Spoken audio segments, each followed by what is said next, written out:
இந்த சேலை தயாரிக்கிறவங்களுக்கு பெரிய ஒரு கும்பிடா போட்டுடலாங்க. ஏன் அப்படி சொல்கிறேன்னு பார்க்குறீங்களா? இது ஒரு ப்ளவுஸாக இதை வந்து நம்ம சேலைக்கு வந்து மேட்சாக போடணும் அப்படின்னு சொல்லி கொடுத்துருக்காங்க. இது ப்ளவுஸாக போடணுமா அப்படின்றதே பெரிய ஒரு கேள்விக்குறியாக இருக்குது. ஏன்னா எவ்வளோ ஒரு பெரிய பெரிய நூலாக இருக்குது. அதுவும் பார்த்திங்க அப்படின்னா கேப் அப்படின்னா ஒரு சாக்கு இருக்கிற மாதிரி இருக்குது. அவ்வளோ தனித்தனி கேப்பாக இருக்குது. இதை எப்படி வந்து நம்ம ப்ளவுஸாக வந்து போடுறது? அதுவும் பார்த்திங்க அப்படின்னா பிரியாமல் இருந்தால் கூட பரவாயில்ல. நம்ம ஹாம்கோல்லாம் வெட்டியிருக்கோம். அதில் பார்த்திங்கன்னா பாதி துணி நூல் வந்து இப்போயே வந்து பிரிய ஆரம்பிச்சிருச்சு. இதில் வந்து நம்ம தையல் போட்டு அது உடம்புல அவங்க போட்டோன்னே கிழிஞ்சு போயிடும். நானும் கஷ்டப்பட்டு சொன்னேன், இந்த ப்ளவுஸ் வேண்டாங்க, இது வேஸ்ட்டு, தையக்கூலி பிடிச்ச கேடு அப்படின்னு சொல்லிட்டு நானும் சொன்னேன். அவங்களும் கேட்கவே இல்லை. இந்த மாதிரி வந்து கஸ்டமர் இருக்கிற வரைக்கும் இந்த மாதிரி சேலை தயாரிக்கிறவங்க தயாரிச்சுக்கிட்டே தான் இருப்பாங்க.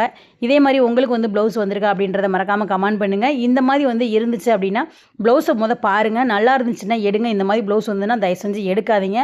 அது யூஸ்ஃபுல்லாகவே இருக்காது. ஏன்னா அந்தளவுக்கு வந்து மோசமாக தான் இருக்குது. இதை வந்து கண்டிப்பாக யார் வந்து தைக்காதீங்க. என்னை பொறுத்தளவுக்கு தைக்கவே வேண்டாம் அப்படின்னு தான் நான் சொல்லுவேன். ஏன்னா வந்து வெட்டினோன்னே இவ்வளோ பிரிகிறது. நம்ம ஒரு தையல் போடும்போது இன்னும் வந்து பிரியத்தான் செய்யும். அது உடம்புல நம்ம டைட்டாக போடும்போது ஒன்றுமே இல்லாமல் போயிடும். தையக்கூலிக்கு பிடிச்ச கேடு அப்படின்றத நான் சொல்லுவேன். இந்த பதிவு உங்களுக்கு பிடிச்சிருந்துச்சுன்னா நம்ம சேனலை சப்ஸ்கிரைப் பண்ணிக்கோங்க. இதே மாதிரி நிறைய வீடியோஸ் வரும். தேங்க்யூ.